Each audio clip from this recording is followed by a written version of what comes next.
Hello, we are the Ministry of the Real Truth, and today we are asking the age-old question: did or does Jesus the Christ actually exist, or is it all merely a myth? Many will say, of course, God, Jesus the Christ exists as it's in the Bible, so it must be true. Others will come up with other suggestions or claims to verify that he never existed. It's all made up. Some keep it real, or try to keep it real, by being in the reality, sticking in the reality, using common sense, logic, evidence, established facts, etc. While many others will debunk those as they have a hidden motive or agenda. Perhaps they are atheist or agnostic or other, and want us to adopt their opinions or views as the complete truth. Why do they debunk those who try to produce or provide the truth that Christ existed?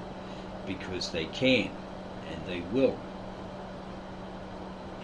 The ones that we are really interested in are those who have done the real work through their own personal research and have a full understanding of that research information found, and have a full understanding historically, perhaps as a historian, and really or genuinely want to put out the real truth to all, whether Jesus did indeed exist or didn't at all. Remember, keep this in mind, they've done the research, the personal research, found the so-said established facts, evidence, etc., but at the end of the day, it's simply their perspective, with understanding, realizations, opinions, views, outlooks that they are trying to relate to all. We feel and believe to know the truth, one needs to examine the claimed facts and establish them as real facts. How? Okay, we will explain how. It might sound convincing and appear true, what all these experts claim, but it might not be true at all. It might be a whole lot of phooey. To really know the truth, one needs to establish the so-called or claimed facts as facts, examine the so-claimed evidence and prove it evident, or let itself prove itself evident, and any ancient old scribes, monks or authors need to be proven infallible, irrefutable, and in doing so their writings will be deemed irrefutable or infallible, and they can be trusted. So we at the Ministry of the Real Truth watched this particular video extensively and have noted exactly what we heard and realised in doing so. This movie being the documentary Caesar's Messiah, the Roman conspiracy to invent Jesus. We believe it should be titled The Roman Conspiracy to Reinvent Jesus, or the Jesus Story. So we found it on YouTube, and as we watched it, as we said, we took notes and then realised through our personal research the truths and the lies in regards to this documentary film. A few so-called experts in the video are saying that Jesus was merely mythical and never actually existed. Our reply, okay, we'll watch that portion of that. Who was Jesus? Is he a historical character? Who wrote the Gospels? Why are they written in Greek? Why did they have a pro-Roman perspective? Why was the religion headquartered in Rome? Those were the mysteries that I saw about the Gospels. Okay, that's Joseph Atwill, the writer or the author of Caesar's Messiah, expressing his findings. Our reply in regard to those questions, those statements: we have been privileged to have access to evidence that Jesus the Christ did indeed exist through the original ancient, very old, hidden and preserved manuscripts in the original ancient, very old sacred scribe or old tongue or language of the Old Testament prophets, and scribes and monks who copied the Lishana Sapraia, that's the old sacred scribal tongue or language, the Lishana Sapraia of the original ancient, very old Assyrian Aramaic, of Syrian Aramaic, around 800 BCE in Ur-Hai Edessa, now modern Turkey. This is known as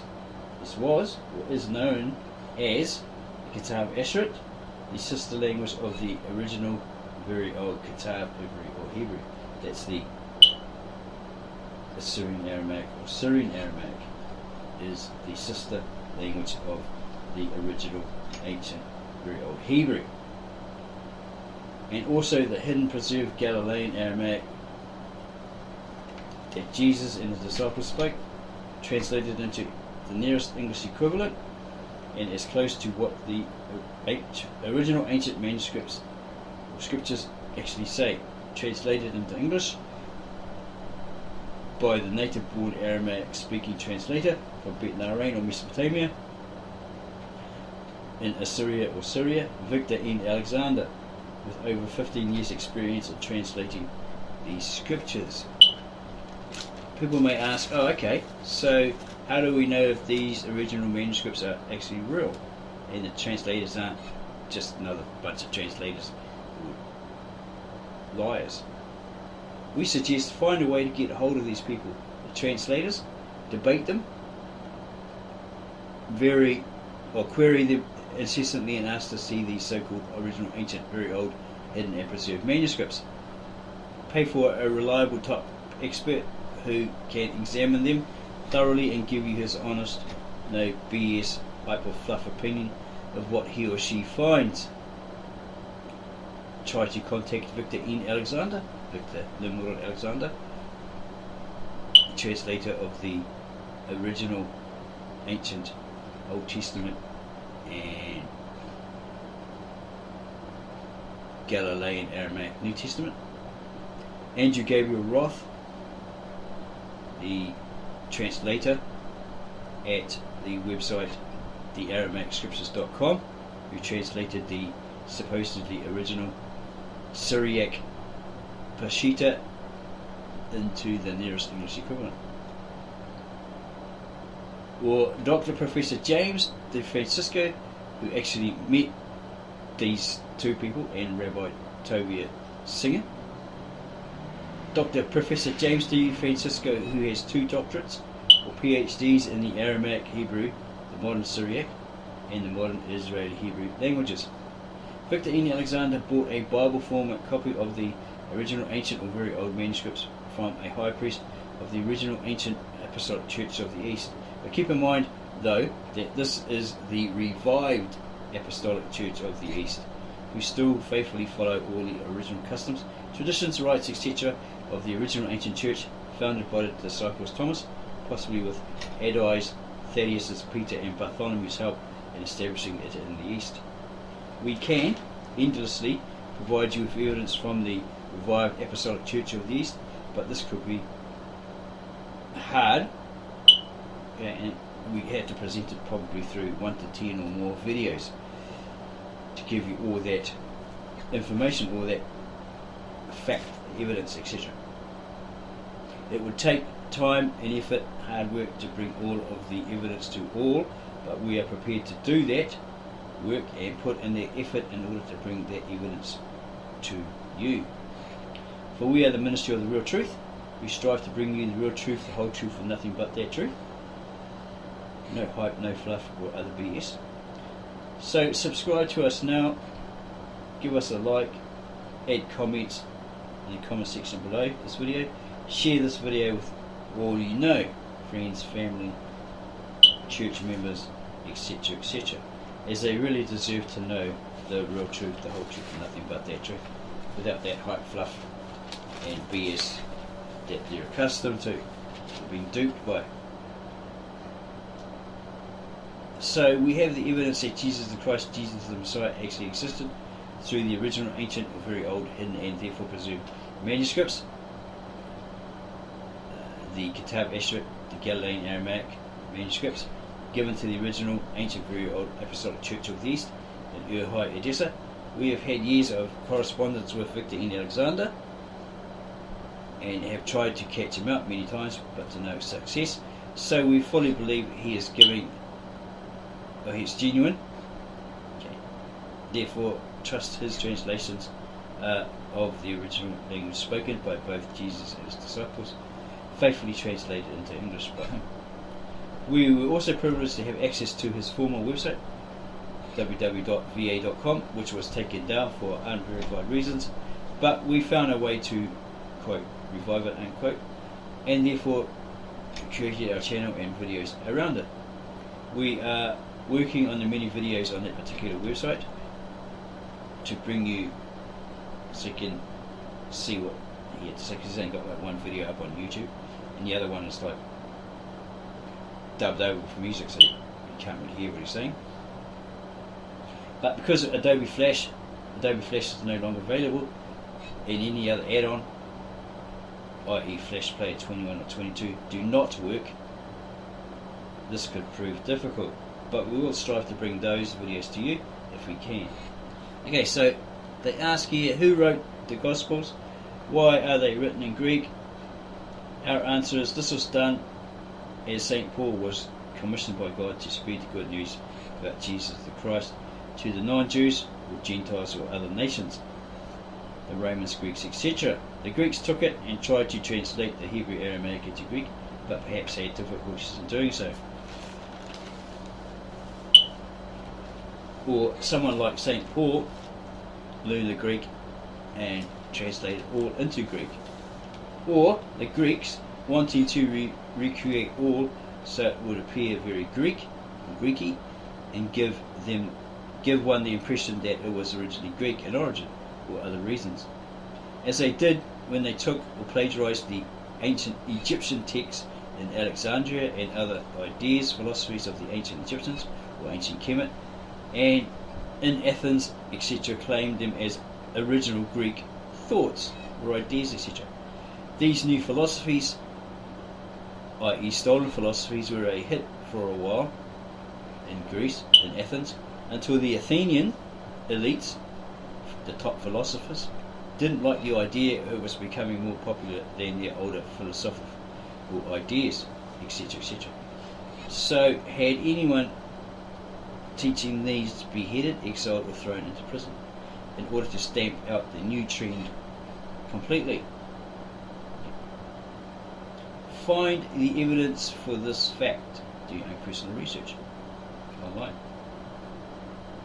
Why, Josephus asked, why did they have a pro-Roman perspective? Why did the scriptures have a pro-Roman perspective? We say perhaps Rome has always wanted to be both portrayed and seen as the good guys, or it was a means to get all of the people under control on Rome's side and following their dictates, to be loyal and obedient to the Roman rule. Why was Christianity headquartered in Rome? Perhaps as a control centre and the root of a falsified religious order, perhaps with a hidden motive and agenda. As prophesied in Revelations, the book of Revelations, where a false church and empire would rise and in the future fall or be totally destroyed due to her, quote, sins, I quote, or her corruption, killings over the centuries, etc.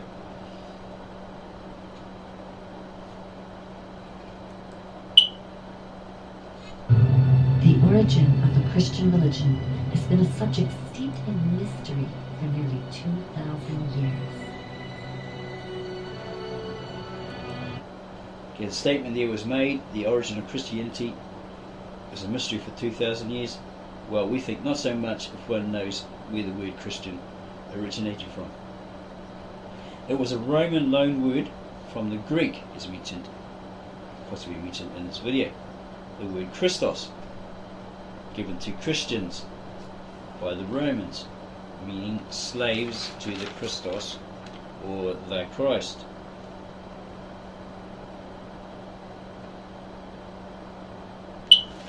We don't believe, this is through our personal research, that the disciples took on that name, as we have researched that they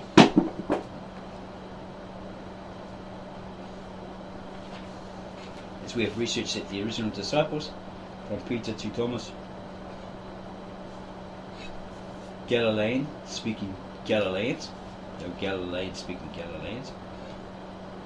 They were Galilean speaking Galileans who would never have taken on board and used a title bestowed on all by the pagan Romans, who had many false gods, idols, and regarded as satanic rituals, etc.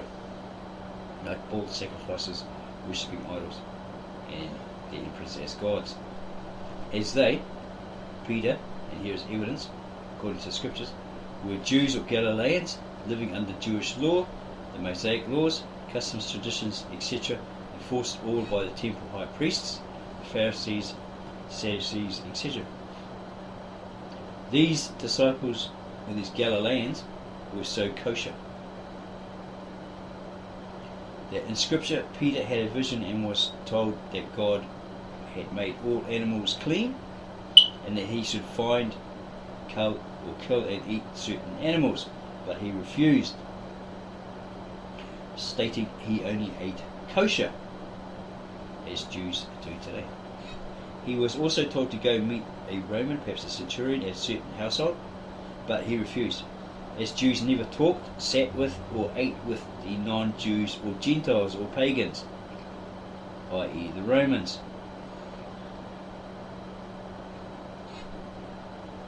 But eventually he obeyed the vision according to scriptures and God's commands and did as he was instructed to do. Okay. Joseph Atwill. We're going to have a look at the life history of Joseph Atwill.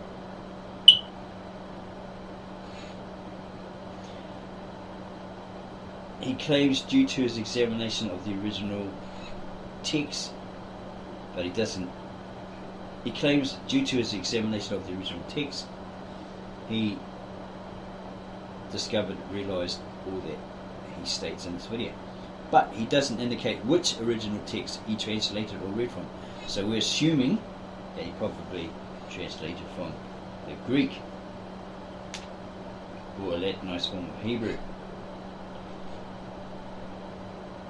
Okay, they suggest solutions to today's problems, coming up with better solutions. So how are they going to do that? There's another guy on here that we listen to, Kenneth Humphreys. Is one of a number of scholars today from all around the world who are questioning the historic facts behind these ancient mysteries. When examining the actual history of this era, many of the answers provided by the Church and Christian scholars do not hold up to rigorous scrutiny. This is really important for our culture, to understand where Christianity came from. No doubt Christians have done a lot of good for the world, but then there are other Christians, often the most dogmatic, who create wars, hatred, and other harm under the disguise of religion. In studying how Christianity emerged, many of our scholars agree that it was used as a political tool to control the masses of the day, and it is still being used this way today. The problem is that Christianity has been used as a tool by government that uses the goodness in people against them. For example, support for the wars in the Middle East has been preached to evangelical Christians as a way to speed up the end of days. This is just one example of the way that propaganda is used to control and manipulate the populace. Actually, according to my study of the ancient text, the second coming of the Christ has already occurred. Maybe we need to expand the possible answers about how Christianity originated, and deeper questions need to be asked.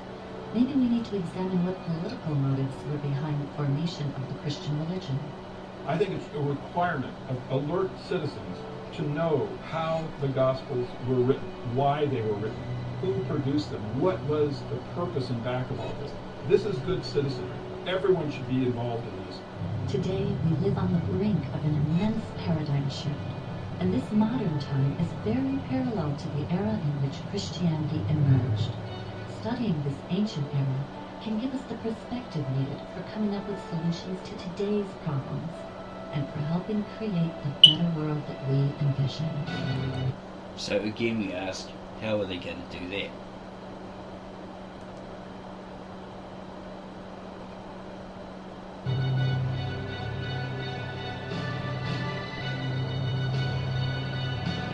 We'd say it should be retitled The Roman Conspiracy to Invent or Reinvent Jesus, the Jesus story.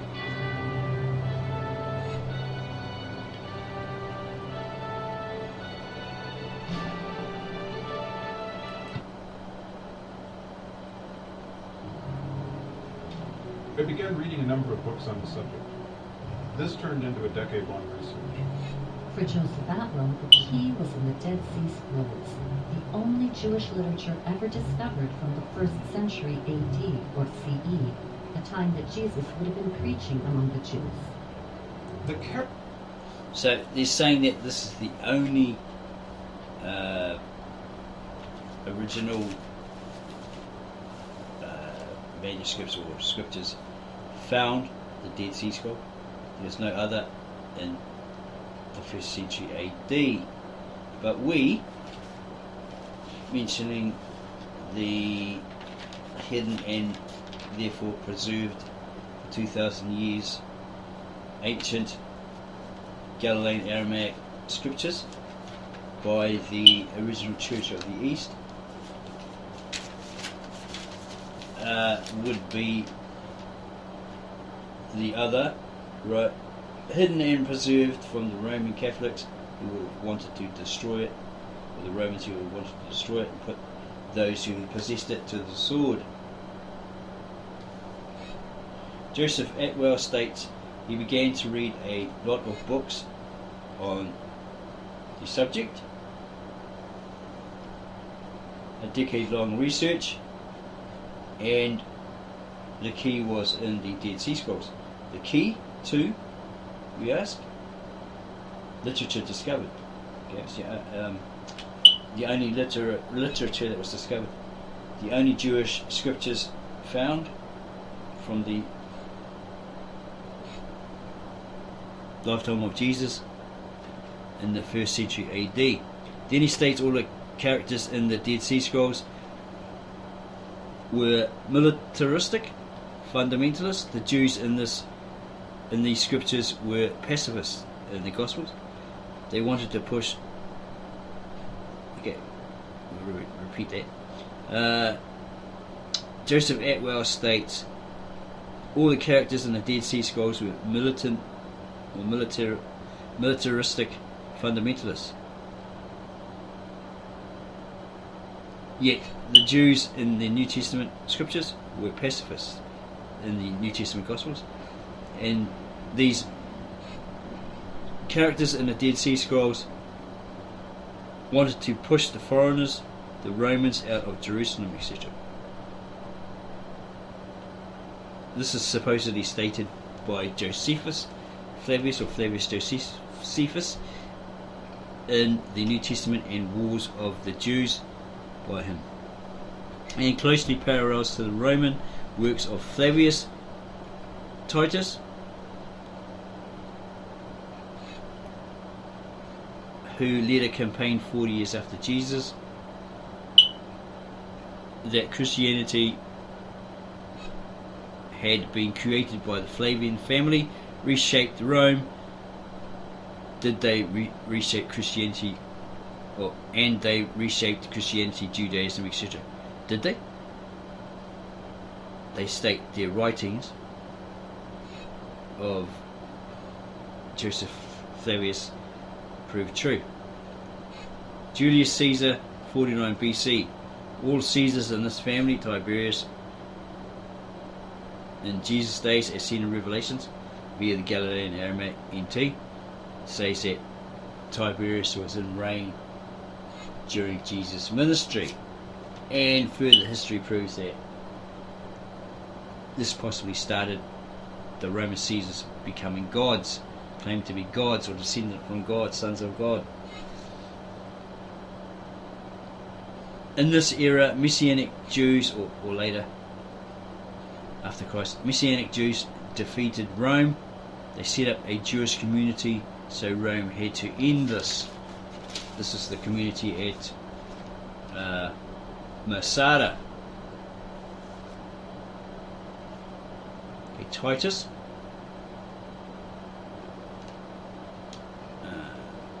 became a son of God. Vespasian was deified, and Titus became a son of God.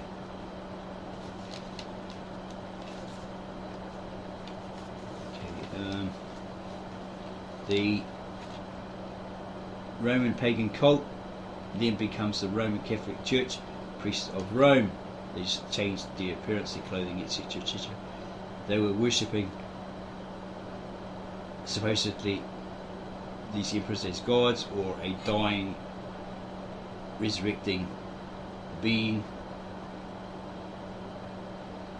in their mass, but underneath, in the basement, so apparently they were worshipping the sun god Miltha. So this was the basis for the structure of the Roman Catholic Church, and the title of the Pope, Pontius ex Maximus, etc. Okay, and the start of the pagan aristocracy. So it hints at the Roman Catholic Church is false, a twisted Jesus cult, and they stated all this was propagated through their Roman roads, like, you know, people on the road, travellers, whatever. Maybe these kind of Roman apostles went out there and preached it, pushed it, whatever. So he thought of the saying, all roads lead to Rome. Okay. All was propagated by the Romans, propagated by them through the media, the Roman road, this is according to this video. So is it travellers? Was it travellers, travelling priests, talking about a dying God being resurrected, not actually Jesus? They created Christianity, quote Christianity, unquote Christianity. This is all Roman based, and they rewrote the scriptures. Behind the scenes, they were Mithra worshippers, or sun god worshippers.